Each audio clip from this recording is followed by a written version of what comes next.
ఏంద్రా ఉన్నటువంటి బయటకు రమ్మన్నావు ఏదో మాట్లాడాలని ఏంది విషయం? ఏమీ లేదు నాన్న. మీతో ఎప్పటి నుంచో ఒంటరిగా మాట్లాడదాం అనుకుంటున్నా. సమయం దొరకలేదు. ఇప్పుడు సమయం దొరికింది కాబట్టి ఇక్కడికి రమ్మన్నా.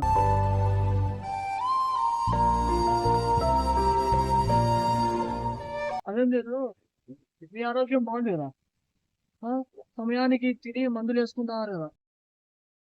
రే నాకంతా సవ్యంగానే ఉంది. టైంకి తింటున్నాను, టైంకి మందులు వేసుకుంటున్నాను. ముందు అది ఎంత పక్కన పెట్టి ఎందుకు పిలిచావు? మ్యాటర్ అది చెప్పు, ఏంటి విషయం? ఏమీ లేదు నాన్న. మీ ఆస్తి మీ మనవరాలికి రాసిస్తా అన్నారు కదా? రాసిస్తారేమో అని రమ్మన్నాను. ఏంట్రా అప్పుడే? ఎందుకంత తొందర? నాకు ఇంకా వయసు ఉంది కదా, నేను ఎక్కడికి వెళ్ళానులే, రాసిస్తానులే. ఎందుకంత తొందర పడుతున్నారు? అలా కాదు నాన్న. రాత్రులంతా గొడవలు అవుతున్నాయి. రాసిస్తే రాసివ్వండి, లేదంటే లేదు. అంతేకాని గొప్పగా మనవరాలికి ఆశ రాసిస్తున్నానని చెప్పుకోవడం కాదు అని గొడవ పడుతుంది రోజు. నాకు బాధగా ఉంది నాన్న. రే రాసిస్తాను, నా తర్వాత రాసిస్తాను. తండ్రిని కదా, పరాయవాణ్ణి కాదు కదా. రాసేయకుండా ఎక్కడికైనా పోతున్నా? నా మీద ఆ మాత్రం కూడా నమ్మకం లేదా మీకు? ఏంటి నాన్న మీరు కూడా మనవరాలకి ఏదో రాసిస్తున్నారు, పరాయి వారికి రాసిస్తున్నారా? మీతో నుండి తర్వాత రోజు గొడవలే నాకు. ఇదే కాకుండా జాబ్ టెన్షన్ ఒకటి. వీటి మధ్యలో నేను నలిగిపోతున్నాను నాన్న.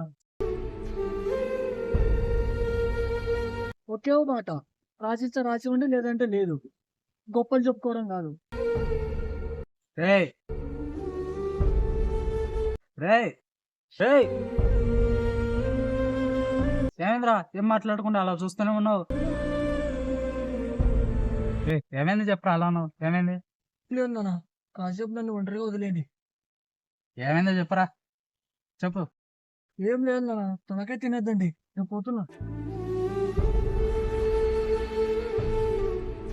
అడివినుడు ఆడు నవ వత్తన.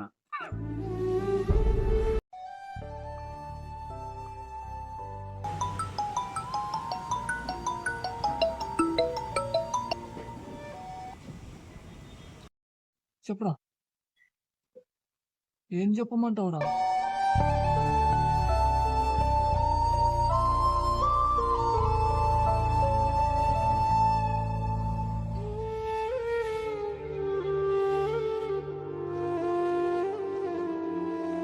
ఇది జరిగినది.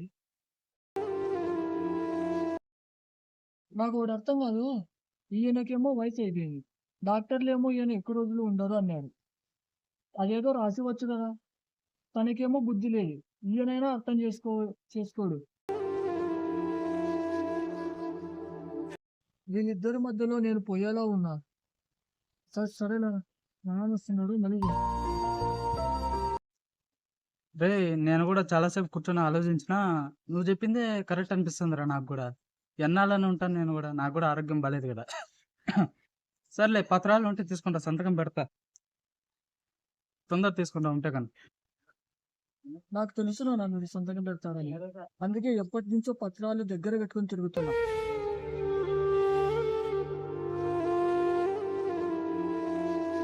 నేను సంతకం పెట్టినట్టు కదా, నువ్వు హ్యాపీనా? నా ఆస్తి అంతా నీ పేరు మీద ఉంది. నువ్వు హ్యాపీగా ఉంటే నాకు అదే చాలు. ఉం? ఇంకేమన్నా నాతో పని ఉందా? సర్లే నాన్న, ఇంకేం లేదు. మీరు ఇంటికి వెళ్ళండి, నేను మళ్ళీ వస్తాను. సరే.